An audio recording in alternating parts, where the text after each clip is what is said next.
नमस्कार दोस्तों, welcome back to the sky series. Laws of motion के पीवाईक्यूज का ये लास्ट पार्ट है और हम बचे हुए पीवाईक्यूज में लॉजिक और एप्लीकेशन दोनों को देखेंगे। यहाँ पर हम सिर्फ क्वेश्चंस को सॉल्व नहीं करते हैं, हम सीखते हैं कि कैसे एग्जामिनर के हिसाब से उन क्वेश्चंस को सोचना है। तो अपना कॉपी, पेन और फोकस रेडी रखिए, क्योंकि अगर ये पीवाईक्यूज आपने कर लिए तो मान के चलिए कि आपने अपनी रैंक को सिक्योर कर लिया। So let's start.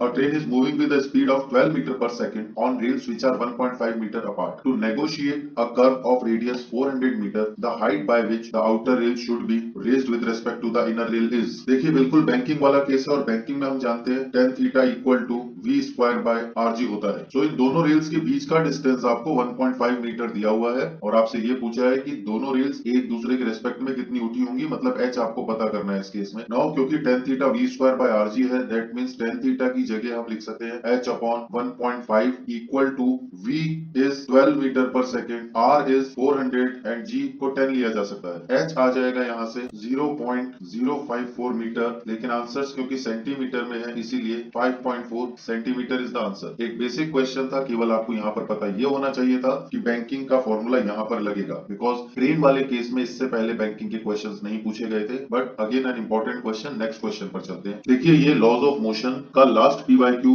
का वीडियो है। आप सबसे मेरी रिक्वेस्ट है, जितने भी स्टूडेंट्स इस वीडियो को देख रहे हैं, प्लीज ये कमेंट जरूर करें कि आपको अगले सीरीज में नीट या जेईई के किस चैप्टर के पीवाईक्यूज को डिटेल में सॉल्यूशन देखने हैं, and I will bring the solutions of those lectures. अगर आपको किसी चैप्टर का कोई टॉपिक समझना भी है तो भी आप कमेंट कर सकते हैं और मैं आपके लिए डिटेल्ड में वो चैप्टर का एक्सप्लेनेशन लेकर आऊंगा या उस टॉपिक का एक्सप्लेनेशन लेकर आऊंगा। So next question is, a coin is placed on a disc, the coefficient of friction between the coin and the disc is mu. If the distance of coin from the centre of disc is r, the maximum angular velocity which can be given to the disc. देखिए ये कुछ इस तरह का question है जैसे circular motion में घूमने के लिए ब्लेड पर आपने कॉइन रख दिया और फैन को ऑन कर दिया, तो हो सकता है 1 नंबर 2 नंबर तक तो वो कॉइन उस फैन के साथ घूमता रहे, लेकिन अगर आप एंगुलर वेलोसिटी और बढ़ाते जाएंगे तो वो कॉइन गिरेगा जरूर। Similarly there is a disc, disc पे कॉइन यहाँ पर रखा हुआ है और आपको ये बात भी पता है कि इसको सर्कुलर मोशन में घूमने के लिए कोई ना कोई फोर्स सेंटर की तरफ जरूर चाहिए, जो फोर्स सेंट्रीपिटल फोर्स की तरह एक्ट करेगी,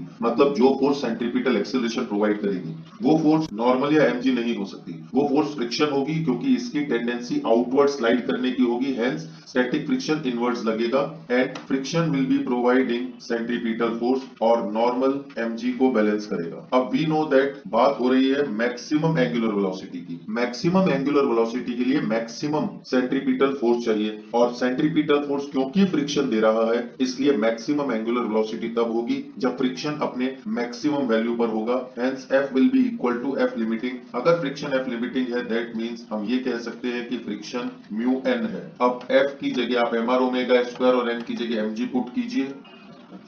आपने F की जगह mr ओमेगा स्क्वायर इक्वेशन 1 से और n की जगह mg इक्वेशन 2 से पुट किया, हमारे पास आंसर आ गया omega equal to under root mu g by r. Answer is C.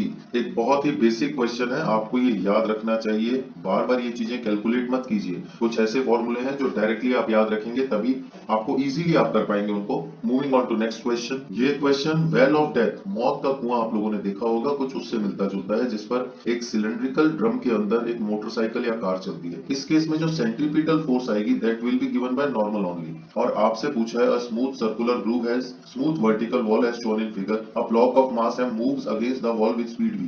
Which of the following curve represent the correct relation between the normal reaction and the speed? आप ये जानते हैं कि normal reaction ही centripetal force इसको दे रहा होगा, that means n is proportional to v square।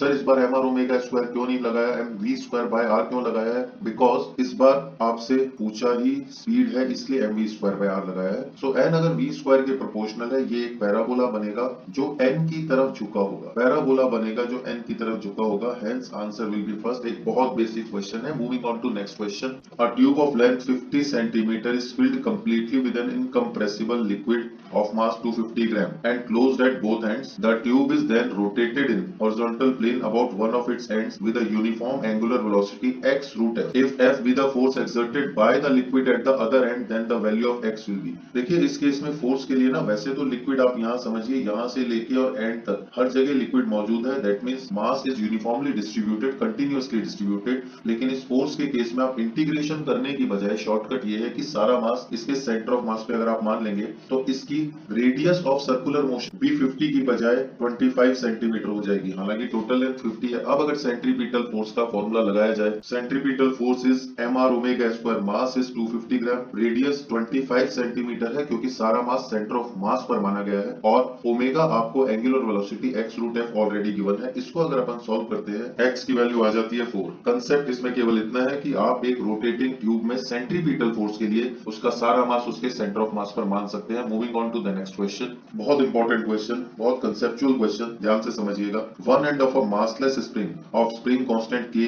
and natural length L naught is fixed while the other end is connected to a small object of mass M lying on a frictionless table. The spring remains horizontal on the table if the object is made to rotate at an angular velocity omega about an axis passing through fixed end, then the elongation। इसकी शुरुआत में length natural length L naught थी, लेकिन अगर आप इसको omega angular speed से घुमाएंगे तो let extension will be x, क्योंकि एक्सटेंशन जरूर जाएगा इसमें। अगर एक्सटेंशन x हो जाएगा तो इसकी नई length L naught plus x हो जाएगा। इसकी length L naught plus x हो जाएगी क्योंकि L naught इसकी नेचुरल लेंथ थी और x इसमें एक्सटेंशन हो गया क्योंकि आप इसको एक एंड से पकड़कर घुमा रहे हैं। लेकिन जो फोर्स इस पे सेंट्रीपिटल लगेगी वो लगेगी kx, क्योंकि फोर्स सेंट्रीपिटल स्प्रिंग के द्वारा दी जा रही है और स्प्रिंग फोर्स होती है k into x, जहां पर x स्प्रिंग की लंबाई नहीं होती, x होता है extension in the spring. Hence we can say that kx centripetal force equal to mr, r की जगह L naught plus x into omega square. इसको सॉल्व करने पर बनेगा kx equal to m L naught omega square plus mx omega square. So x will be m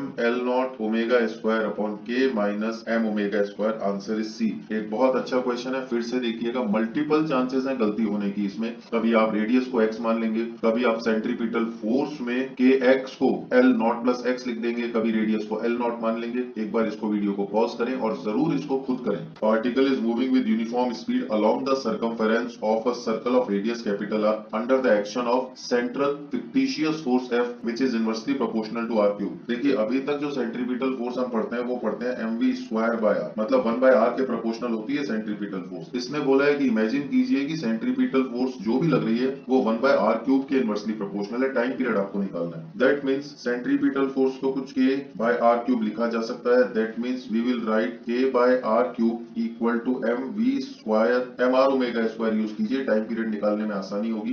that means omega square proportional to 1 by R की power 4, that means omega proportional to 1 by R square, and we know that t is 2 pi by omega, और omega खुद 1 by R square के प्रोपोर्शनल है तो t R square के directly proportional होगा। Answer is 1। सो हमने जेई के लॉज ऑफ मोशन चैप्टर के सभी पीवाईक्यूज कर लिए हैं। ये अपना लास्ट लेक्चर था। नीट के पीवाईक्यूज मैं ऑलरेडी करवा चुका हूं 2-3 चैप्टर्स के, जिनमें लॉज ऑफ मोशन भी था। वेक्टर्स की सीरीज खत्म हो चुकी है, मोशन इन 1D की सीरीज खत्म हो चुकी है, लॉज ऑफ मोशन चैप्टर भी हम पढ़ चुके हैं। अब आपको जिस भी चैप्टर में डाउट हो किसी भी टॉपिक में वो बताइए। आपको पीवाईक्यूज अगले किस चैप्टर के चाहिए, चाहे आप जेई या नीट कोई भी एग्जाम के एस्पिरेंट हो, आप बताइए and I will come up with that topic. Take care, जय हिंद, बी कंसिस्टेंट, थैंक यू।